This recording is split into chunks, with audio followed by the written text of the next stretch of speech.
Hello students, मेरा नाम बिट्टू तिवारी है और आप सभी का हमारे यूट्यूब चैनल पर स्वागत है। स्टूडेंट्स, आज के इस वीडियो में हम डिस्कस करेंगे CSIR नेट दिसंबर 2019 पार्ट बी का क्वेश्चन।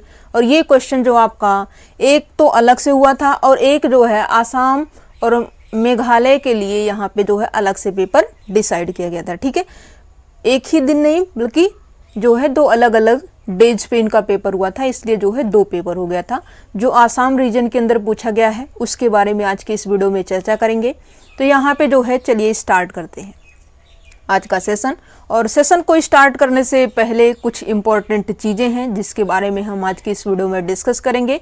यहाँ पे सबसे पहला यहाँ पे आता है आपका कि जो आपके डेट आई है, एग्ज़ाम डेट वो आई है CSIR HRDG की तरफ से 26, 27 और 28 दिसंबर। क्या है यहाँ पे जो आई है, यहाँ पे आपकी डेट है 26, 27 और 28 दिसंबर। ठीक है, फिलहाल के लिए जो फाइनलाइज्ड डेट हुई है ये 26 और 27 के अंदर जो है आपको क्या है मैथमेटिकल साइंस का पेपर देखने को मिलेगा।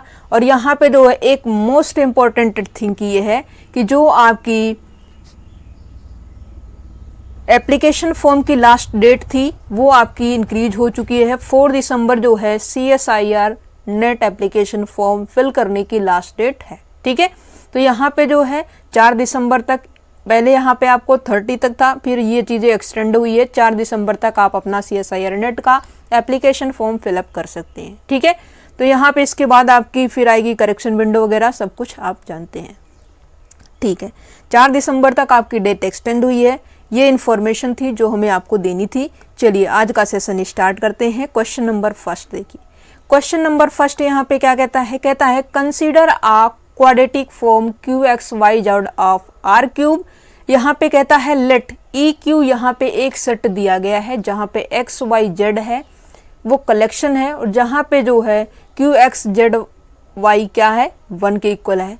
तो यहाँ पे जो है क्या कहा गया है, for which of the following is EQ a bounded subset of R3। यहाँ पे जो है ऑप्शन फर्स्ट ये है, ऑप्शन फर्स्ट ये है, सेकेंड, थर्ड और ये आपका फोर्थ। ठीक है, 4 ऑप्शंस आपके हो गए। अब ये कहा गया है कि कौन सा ऐसा क्वाड्रेटिक फॉर्म होगा जो इस कंडीशन को सेटिस्फाई करेगा। ठीक है, for which of the following is EQ is a bounded subset of R3। क्या है EQ, क्या है बाउंडेड सबसेट है R3 का।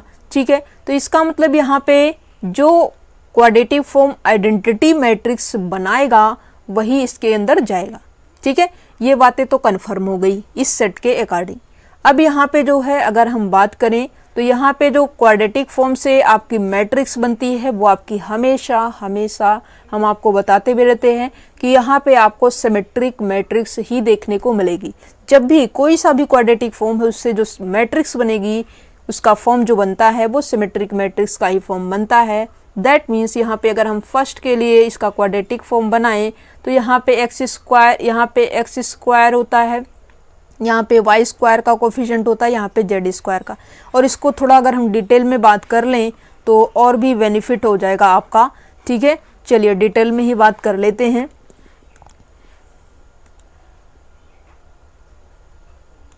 चलिए यहाँ पे अगर हम बात करें, यहाँ पे होता है आपका एक्स स्क्वायर।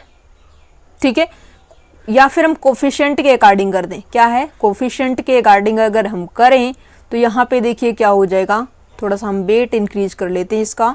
ठीक है, तो यहाँ पे जो है अगर हम क्वाड्रेटिक फॉर्म के कोफिशिएंट वाइज लिखें तो यहाँ पे कोफिशिएंट XX होता है, coefficient of XY, coefficient of XZ। ठीक है, तो यहाँ पे जो है फिर आपका होता है coefficient of YX, coefficient of YY, coefficient of YZ। फिर थर्ड रो में जो आपका लिखा जाता है coefficient of ZX, coefficient of ZY और यहाँ पे जो है कोफिशिएंट ऑफ ZZ। ठीक है, ये आप समझ लीजिए कोफिशिएंट ही यहाँ पे मेंशन है। ठीक है, तो यहाँ पे जो है x into x that means X square का कोफिशिएंट यहाँ पे आएगा, फिर ये आएगा, फिर ये आएगा और बाकी सभी आपके क्या हो जाएंगे 0 0 मैट्रिक्स बन जाएगी। ठीक है, तो ये आपका हो जाएगा जो कि आइडेंटिटी मैट्रिक्स का फॉर्म दे रहा है। दैट मीन्स आपका ऑप्शन ए ही करेक्ट हो जाएगा, बाकी कोई ऑप्शन आप चेक कर लीजिए आइडेंटिटी मैट्रिक्स नहीं बनेगा। चलिए आगे बढ़ते हैं, नेक्स्ट क्वेश्चन देखते हैं। कहता है let alpha is greater than 0 be R real number then limit n tends to infinity 1 upon n raise to power alpha plus 1, और यहाँ पे 1 की पावर अल्फा प्लस 2 की power alpha plus up to show 1 plus n raise to power alpha is. Options आपके 4 दिए गए हैं। Part B का है, ज़्यादा टेंशन लेने की ज़रूरत नहीं है। सिर्फ यहाँ पे आपको अगर एक ऑप्शन मिल जाता है करेक्ट तो ही आप जो है इस क्वेश्चन को स्किप कर सकते हैं, आगे बढ़ सकते हैं, एक आंसर अगर आपको मिलता है तो। ठीक है, यहाँ पे अगर हम बात करें तो ये चीज़ें हो जाती है। और यहाँ पे अगर अल्फा ग्रेटर देन 0 है, ऐसा क्वेश्चन जब भी आपको दिखाई दे अल्फा ग्रेटर देन 0, इसका मतलब आप अल्फा की कोई ना कोई वैल्यू ले लीजिए, क्वेश्चन इजी हो जाएगा। अल्फा की कोई वैल्यू ले लीजिए, लिमिट अप्लाई कीजिए, सारा कैलकुलेशन कीजिए, इजी है।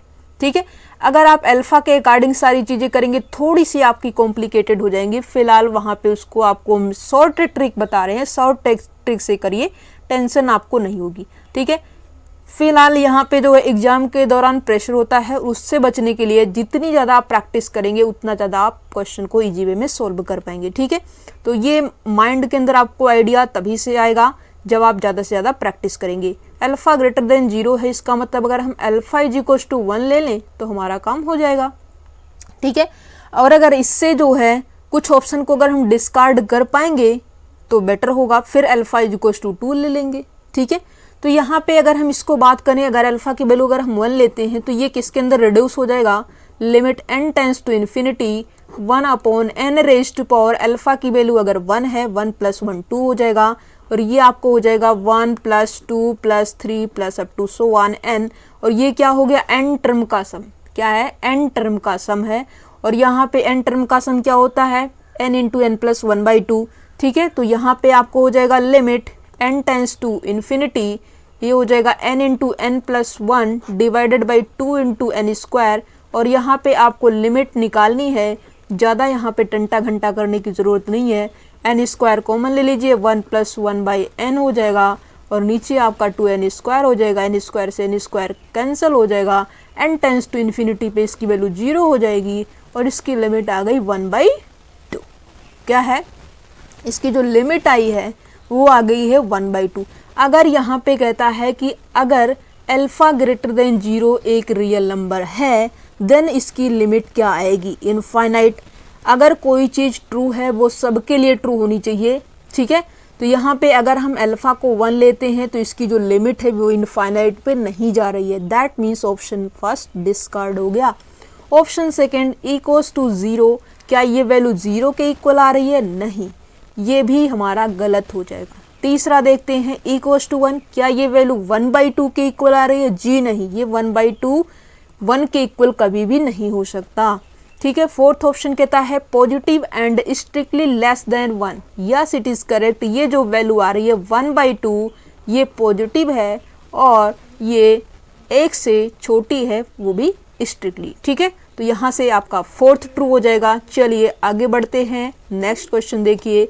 नेक्स्ट क्वेश्चन देखिए यहाँ पे क्या कहता है, यहाँ पे थोड़ी सी स्पीड हाई है क्योंकि यहाँ पे जो है ज़्यादा से ज़्यादा क्वेश्चन प्रैक्टिस करना। यहाँ पे कहता है कंसीडर द ऑर्डर्ड बेसिस, क्या है ऑर्डर्ड बेसिस, v1 क्या है 100, v2 हमारा 110 है, v3 हमारा 111 है, r क्यूब का है। ठीक है, what are the coordinates of 1 2 3 with respect to the basis. ठीक है, इस बेसिस के रिस्पेक्ट में इसका कोऑर्डिनेट क्या है, दैट मीन्स इस एलिमेंट को आप v1 v2 v3 के लीनियर कॉम्बिनेशन में लिखिए, और अगर 3 वेक्टर है तो 3 स्केलर आएंगे, और उन्हीं स्केलर्स की जो वैल्यू आएगी यही आपका क्या करेगा, कोऑर्डिनेट्स का काम करेगा।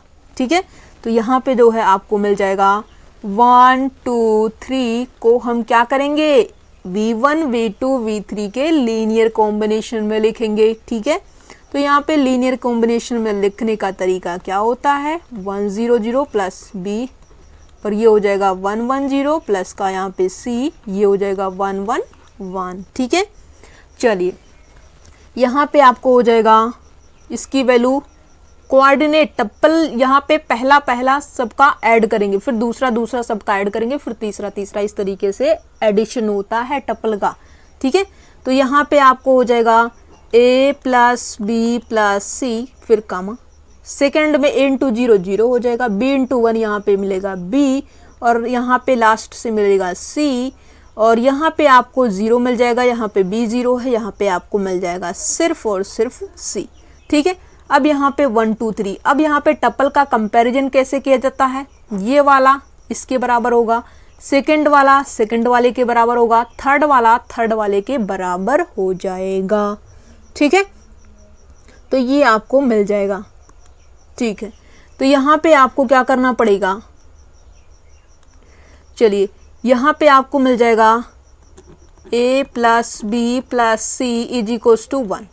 ठीक है, फिर आपको मिलेगा b plus C is equals to 2, फिर मिलेगा आपको c is equals to 3, c is equals to 3 इसमें रखिए, c इज इक्वल्स टू 3 अगर आप इसके अंदर रखेंगे तो b इज इक्वल्स टू हो जाएगा 2 माइनस का 3, वैल्यू -1 आ जाएगी। ठीक है, c की वैल्यू 3 है, b की वैल्यू -1 है, c की वैल्यू 3, b की वैल्यू -1, तो यहाँ पे आपका c ऑप्शन फोर्थ भी ट्रू हो रहा है और ये भी ट्रू हो रहा है। ठीक है, जब यहाँ तक आपने कर लिया है तो a की वैल्यू भी निकाल लीजिए। ठीक है, इतना जल्दबाजी मत करिए। तो यहाँ से a जी को हो जाएगा 1 माइनस बी माइनस सी, और b की वैल्यू यहाँ पे कितनी है, b की वैल्यू -1 है, तो ये हो जाएगा प्लस का 1, और c की वैल्यू यहाँ पे आपको मिल जाएगा 3, तो ये वैल्यू आपको हो जाएगी 2 माइनस का 3, वैल्यू -1 हो जाएगा। क्या है, ये वैल्यू -1 आ जाएगी, मतलब a b c का जो एलिमेंट है वो क्या है, -1 है, -1 है और 3 है। क्या है, -1 और 3। इसका मतलब जो आपका ऑप्शन है, ऑप्शन सेकंड ही आपका करेक्ट हो जाएगा, -1 3। एक बार चेक कर लेते हैं क्या कोई गलती हुई है, नहीं। a प्लस बी 2 c 3, और यहाँ पे c की वैल्यू अगर 3 रखेंगे 2 माइनस 3 वैल्यू -1 आ जाएगी, और b यहाँ पे -1 है, 1 माइनस बी माइनस का c 1, और ये जो है नेगेटिव है तो पॉजिटिव हो जाएगा, -3 हो जाएगा, 2 माइनस 3 वैल्यू -1। ठीक है, तो यस इट इज़ करेक्ट। तो यहाँ पे आपका जो है सेकंड ट्रू हो जाएगा। चलिए आगे बढ़ते हैं, नेक्स्ट क्वेश्चन देखते हैं। यहाँ पे देखिए क्वेश्चन आपका कॉम्प्लेक्स एनालिसिस है, बिल्कुल इजी क्वेश्चन है। कॉम्प्लेक्स एनालिसिस का भले ही है क्वेश्चन, बट बिल्कुल इजी है। देखिए कैसे, जब भी आपको एग्जाम में इस तरीके से पार्ट बी के अंदर मैक्सिमम आप काउंटर एग्जाम्पल लेकर के ऑप्शन को एलिमिनेट कर सकती हैं। ठीक है, तो यहाँ पे जो है ये चीज़ें आपसे ये चेक करने के लिए पूछा जाता है ताकि आप ये बता सकें कि यहाँ पे आपको जो है काउंटर एग्जाम्पल भी आते हैं। ठीक है, अदरवाइज क्वेश्चन को सॉल्व करने बैठेंगे तो काफ़ी टाइम लग जाएगा। ठीक है, ये हम आपसे फिर से बता दे रहे हैं। अब यहाँ पे क्या है, एफ जेड हमारा नॉन कॉन्स्टेंट एंटायर फंक्शन है, दैट मीन्स हम ई की पावर जेड ले सकते हैं, कॉन्स्टेंट ले सकते हैं। ठीक है, कोई भी पोलिनोमियल ले सकते हैं। फिलहाल के लिए जो हम यहाँ पे लेने वाले हैं ये लेंगे। ठीक है, ये क्यों लेंगे, क्योंकि यहाँ पे जो है, ठीक है, ये यहाँ पे इसलिए लेंगे ताकि जो है हम एक स्टेप आगे चल सके। और एक स्टेप आप आगे कैसे चल पाएंगे, जब आप प्रैक्टिस करेंगे कि कौन से एग्जाम्पल से क्या क्या एलिमिनेट होंगे। अगर हम 1 लेंगे तो हमें एक स्टेप और चलना पड़ेगा। क्या है, अगर हम 1 लेंगे एक स्टेप हमें और चलना पड़ेगा। ये चीज़ें आपको प्रैक्टिस करने से आइडिया लग जाएगा। बट फिलहाल हम यहाँ पे ये लेंगे और डायरेक्ट इसको सॉल्व कर देंगे। ठीक है, एक ही काउंटर एग्जाम्पल से सभी ऑप्शन को एलिमिनेट कर देंगे। ठीक है, तो यहाँ पे e की पावर अगर हम z लेंगे तो यहाँ पे आपको हो जाएगा, इसकी जो वैल्यू हो जाएगी 1/π इंटीग्रेशन ओवर गामा, और ये हो जाएगा e की power z upon z² plus 1 into dz। अब इसकी वैल्यू आपको निकालने की ज़रूरत है। ठीक है, और यहाँ पे गामा क्या है, mod z is equal to. इस तरीके का जब भी क्वेश्चन हो तो आप क्या कर दीजिए, इसका फिगर आउट कीजिए। फिगर आउट अगर आप नहीं कर पाते हैं तो क्वेश्चन आपसे सोल्व बिल्कुल भी नहीं होगा। ठीक है, तो यहाँ पे हो जाएगा 2, ये हो जाएगा -2, ये हो जाएगा 2 आयोटा, ये हो जाएगा -2 आयोटा। ठीक है, तो यहाँ पे आपको ये चीज़ें हो जाएंगी। और यहाँ पे अगर आप क्या कर दें, 1/z² प्लस 1, इसका जो है फैक्टराइजेशन करेंगे। क्या है, इसका आप जो है पार्शियल फ्रैक्शन कर देते हैं तो बेहतर होगा। ठीक है, क्योंकि यहाँ पे जो है प्लस माइनस इसका जो नीचे 0 करेंगे तो प्लस माइनस आयोटा इसका रूट आएगा, और प्लस माइनस आयोटा इसका जो रूट है इसके अंदर लाई करेगा। इसका मतलब इसका पार्शियल फ्रैक्शन करने की ज़रूरत है।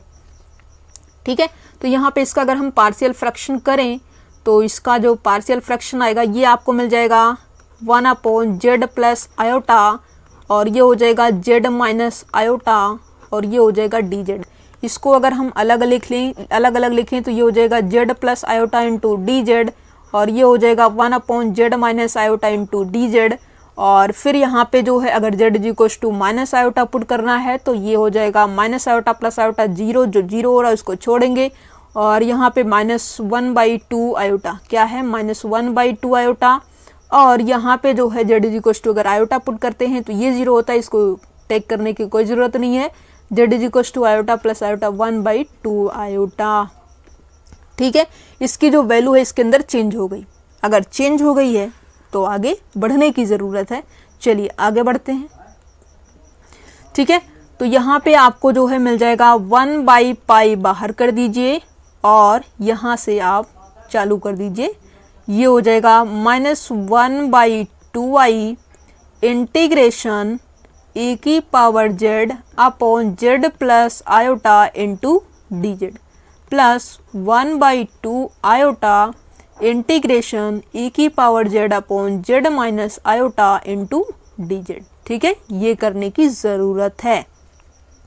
अब जब भी यहाँ पे इस टाइप से होता है तो यहाँ पे जो है 2 pi iota into F of Z होता है, F Z upon Z minus A की Z minus A into D Z. क्या है, अगर फार्मूला आपका integration over gamma F Z upon Z minus A into D Z अगर ऐसा है, और ये जो गामा जो पॉइंट है इसका जो पोल है वो इस गामा के अंदर लाई करता है, तो इसकी value 2 pi iota into F of A होता है। ठीक है, तो यहाँ से इस फार्मूले का जब हम यूज करेंगे तो ये हो जाएगा 1/पाई minus 1/2 iota into 2 pi iota, और z इज इक्वल टू क्या है माइनस आयोटा है, तो ये हो जाएगा e की पावर माइनस आयोटा। ठीक है, तो यहाँ पे प्लस हो जाएगा 1/2 iota, z is equal to iota पे यहाँ पे आपको मिलेगा पोल, और z is equal to iota भी इसके अंदर लाई करता है, दैट मीन्स यहाँ पे आयोटा हो जाएगा और ये हो जाएगा नीचे माइनस का आयोटा। चलिए कलर चेंज कर देते हैं। ठीक है, तो ये आपका आयोटा है, यहाँ पे आपका माइनस आयोटा मिलेगा 2 और 0 के बीच में। ठीक है, वाई एक्सिस के। ठीक है, तो ये चीज़ें आपको आनी चाहिए। तो ये हो जाएगा 2 पाई आयोटा इंटू ई की पावर आयोटा। ठीक है, तो यहाँ पे जो है आपको क्या मिल जाएगा, यहाँ से आपको जो है 2 पाई आयोटा ई की पावर माइनस आयोटा। ठीक है, तो यहाँ पे जो है आपको क्या मिल जाएगा, चलिए कैंसल आउट जो हो रहा है उसको कैंसिल कर दीजिए। पाई यहाँ पे 2 कैंसिल होगा, यहाँ पे पाई भी कैंसिल होगा। ठीक है, और देखते हैं कि मिलेगा क्या। थोड़ा सा इरेज कर देते हैं क्योंकि फार्मूले का कोई यहाँ पे काम है नहीं, सो यहाँ पे इसको रिमूव कर देते हैं। ठीक है, चलिए यहाँ पे भी थोड़ी चीज़ें रिमूव कर देते हैं और चीज़ें कन्फर्म हो जाएंगे। ठीक है,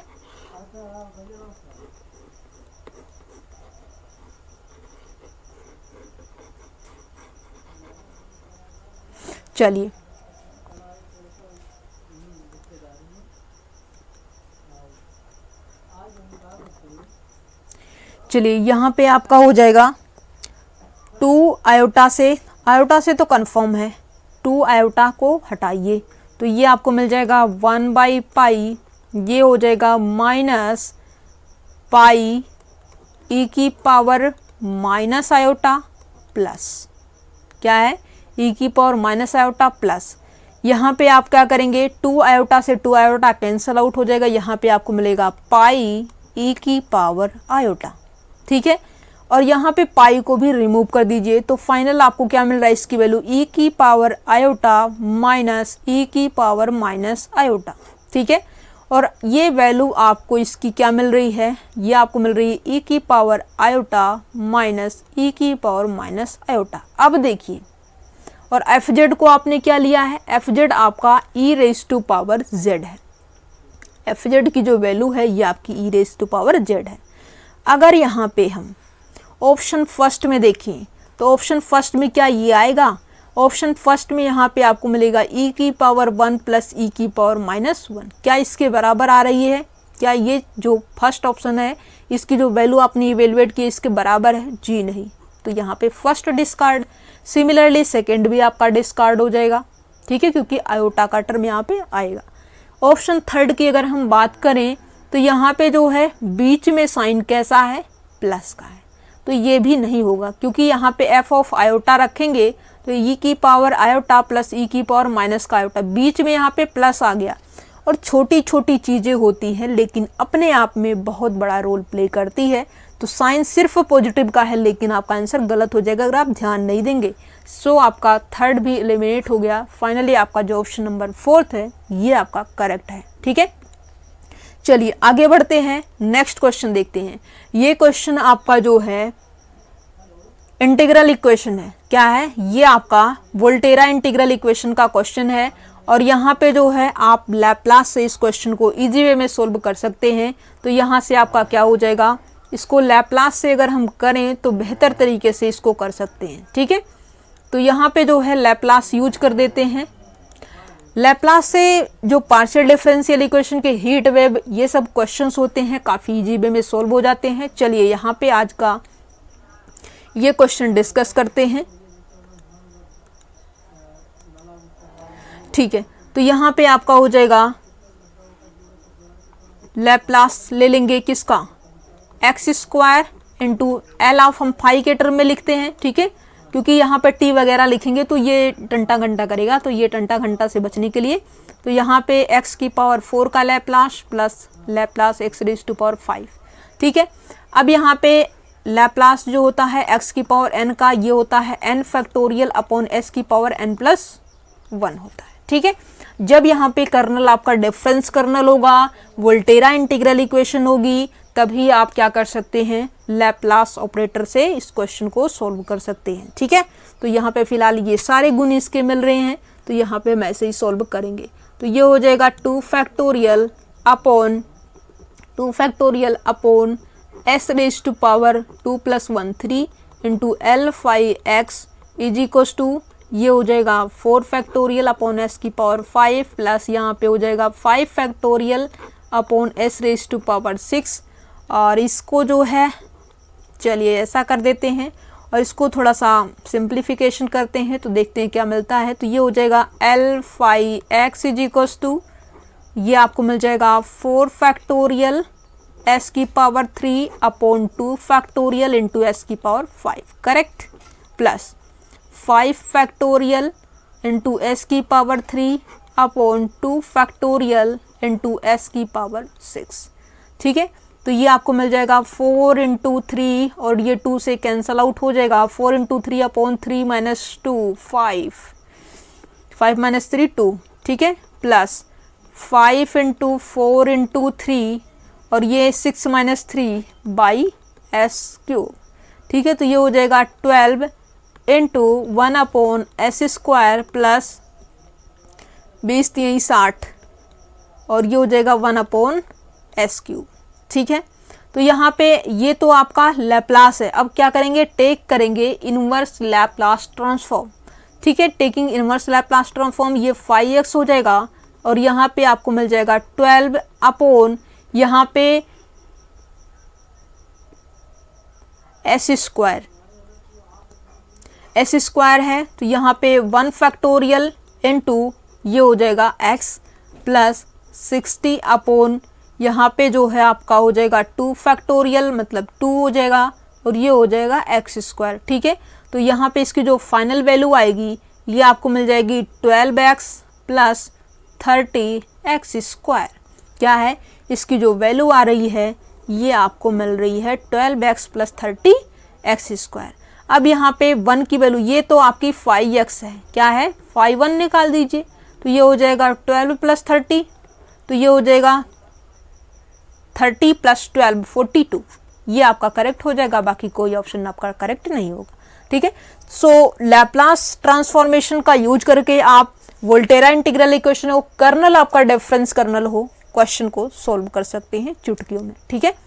सो टेंशन लेने की जरूरत नहीं है। चलिए आगे देखते हैं। अगर आप थोड़ा सा यहाँ पे एस स्क्वायर माइनस 4RT अगर ये ग्रेटर देन 0 है दैट मीन्स हाइपरबोलिक, अगर ये लेस देन 0 है दैट मीन्स एलिप्टिक, अगर इक्वल्स टू 0 है तो ये आपका पैराबोलिक नेचर शो करेगा, ठीक है, 3 ही नेचर यहाँ पे होते हैं। किसी भी पार्शियल डिफरेंशियल इक्वेशन का 2 डिग्री की है तो उसके पास एलिप्टिक हो सकता है, पैराबोलिक हो सकता है और हाइपरबोलिक हो सकता है। ठीक है, अब यहाँ पे क्वेश्चन में कहा गया है elliptic inside the unit circle with centre at 0 0। Unit circle है जिसका सेंटर 0 0 है, that means X square plus Y square is equal to 1। ठीक है, अब इसके अंदर जो है इनसाइड की बात की गई है, आउटसाइड की बात की गई है। एक तो आपने इसका किस तरीके से हाइपरबोलिक, इलिप्टिक और पैराबोलिक चेक करेंगे वो देख लिया। दूसरा यहाँ पे आपने सर्कल का इक्वेशन जो कि सेंटर से पास होती है, 2 चीजें जानना जरूरी था। और तीसरा यहाँ पे जो है इनसाइड होगा तो नेगेटिव होगा या पॉजिटिव होगा, अगर आउटसाइड होगा तो नेगेटिव होगा या पॉजिटिव होगा। ये चीजें जानना आपके लिए बेहद जरूरी है, तभी आप क्वेश्चन को सोल्व कर पाएंगे, अदरवाइज नहीं कर पाएंगे। ठीक है, तो चलिए डिस्कस कर लेते हैं फटाफट से, और एक क्वेश्चन और बचा हुआ है, इसको हम डिस्कस करेंगे। ठीक है, तो यहाँ पे जो है ये लास्ट से दूसरा क्वेश्चन है। चलिए यहाँ पे आ जाते हैं और यहाँ पे आपको क्या मिलेगा,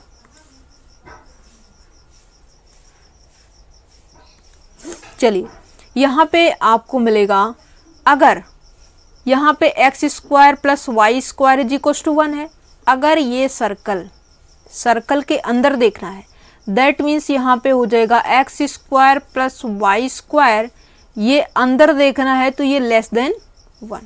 ठीक है, बाहर की चीजें देखनी है तो X square plus Y square greater than 1। मतलब यहाँ पे जब इसके सर्कल से बड़ा होगा तब ये चीजें देखेंगे, क्या है, तब ये चीजें हम देखेंगे। ठीक है, चलिए यहाँ पे आपको जो है ये लेस देन 1 है और ये आपका ग्रेटर देन 1 है।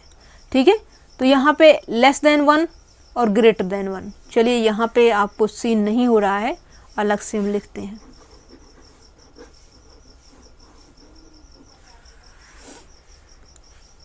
ठीक है, तो यहाँ पे जो है आपको मिल जाएगा, ये सर्कल है, सर्कल के अंदर देखना है, इनसाइड तो यहाँ पे X square plus Y square less than 1, तो यहाँ से हो जाएगा X square plus Y square minus का 1 लेस देन 0।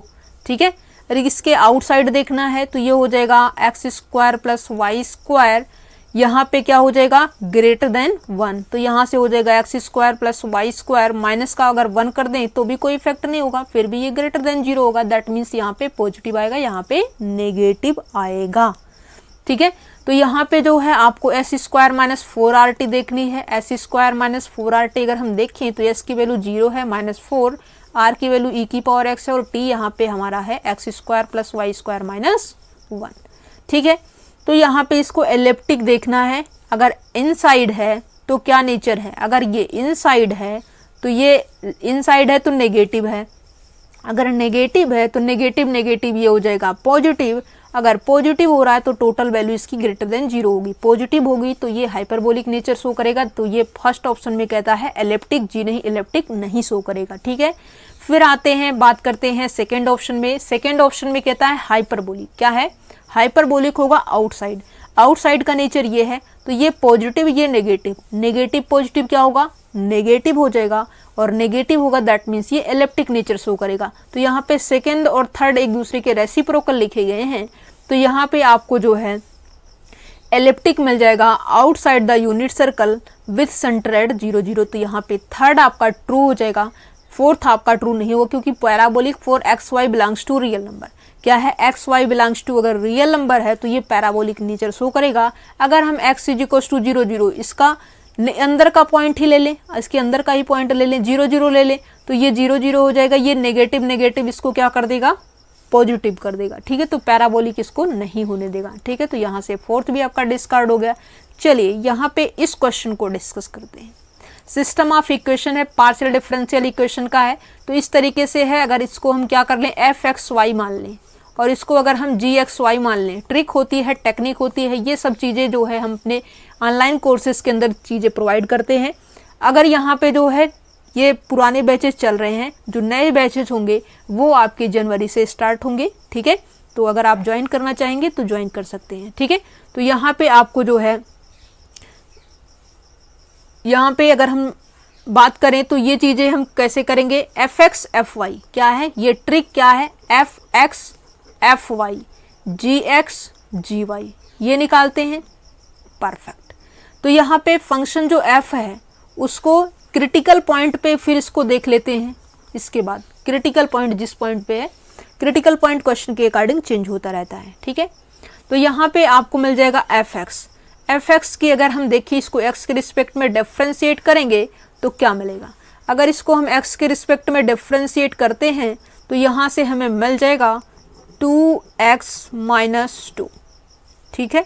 इसको y के रिस्पेक्ट में अगर हम डिफ्रेंशिएट करें पार्शली तो ये हो जाएगा 2y, ठीक है। फिर g को x के रिस्पेक्ट में करेंगे तो ये हो जाएगा 6x माइनस 1। इसको y के रिस्पेक्ट में करेंगे तो ये हो जाएगा 3। अब ये जो मैट्रिक्स मिली है इसको 0 0 पे वैल्यू देख लीजिए और इसकी आइगन वैल्यू निकाल लीजिए। अगर आप आइगन वैल्यू को निकालते हैं तो यहाँ से आपको क्या मिल जाएगा, आइडिया मिल जाएगा कि ये जो पॉइंट मिला है वो सैडल पॉइंट है, सोर्स पॉइंट है, स्टेबल पॉइंट है या फिर स्पाइरल स्टेबल पॉइंट है, ठीक है। तो नेचर होता है इसका, वो चीज़ें अगर आपको पता है तभी आप इस चीज़ के बारे में बोल पाएंगे, अदरवाइज आप कुछ नहीं कर पाएंगे, ठीक है। क्वेश्चन में तो यहाँ पे जो है x अगर रखेंगे तो ये हो जाएगी माइनस का 2, ये 0 हो जाएगा, ये माइनस का 1 हो जाएगा, ये 3 हो जाएगा। अब क्लियरली ये हमारी ट्रायंगुलर मैट्रिक्स बन गई और ट्रायंगुलर मैट्रिक्स की आइगन वैल्यू आपकी क्या होती है, जस्ट उसके डायगोनल एलिमेंट्स ही उसकी आइगन वैल्यू का काम करने लगते हैं, ठीक है। तो यहाँ पे आपको ज़्यादा डिटेल में जाने की ज़रूरत नहीं। इसकी जो आइगन वैल्यू आएगी वो एक माइनस का 2 आएगी, एक 3 आएगी। अगर दोनों वैल्यू आपकी रियल है और डिस्टिंक्ट है प्लस अपोजिट साइन है, अगर उनका साइन चेंज है, रियल आइगन वैल्यू है, ठीक है, साइन चेंज है, अगर साइन चेंज में मतलब नेगेटिव पॉजिटिव, पॉजिटिव नेगेटिव आ गया, इसका मतलब वो हमेशा सैडल पॉइंट बनता है और सैडल पॉइंट आपका अनस्टेबल होता है, ठीक है। तो यहाँ से आपका थर्ड ट्रू हो जाएगा, बाकी कोई भी आपका ट्रू नहीं होगा। तो इस तरीके से आप इजी वे में क्वेश्चन को सॉल्व कर सकते हैं। कुछ के अंदर आप क्या कर सकते हैं, कैलकुलेशन कर लीजिए, और कुछ क्वेश्चंस ऐसे होते हैं जहाँ पे आपको कैलकुलेशन तो करनी ही करनी है, उसके अलावा भी ट्रिक का भी यूज करना है। और ट्रिक का यूज आप तभी कर पाएंगे जैसे मान लीजिए कोई आर्बिट्रेरी कांस्टेंट है, अल्फा इज 1 है, 2 है, तो इस तरीके से अगर आपको मिलता है तो यहाँ पे उसकी कोई ना कोई वैल्यू आप ले लीजिए और सॉल्व कर दीजिए और जो आंसर आएगा वो आपका परफेक्ट आएगा, ठीक है। अगर आप काउंटर एग्जाम्पल से ऑप्शन को एलिमिनेट कर सकते हैं तो बहुत ही आसानी के साथ पार्ट बी के क्वेश्चन को सॉल्व कर सकते हैं। Okay, thank you so much. मिलेंगे नेक्स्ट वीडियो में नेक्स्ट क्वेश्चन के साथ। Take care and bye bye.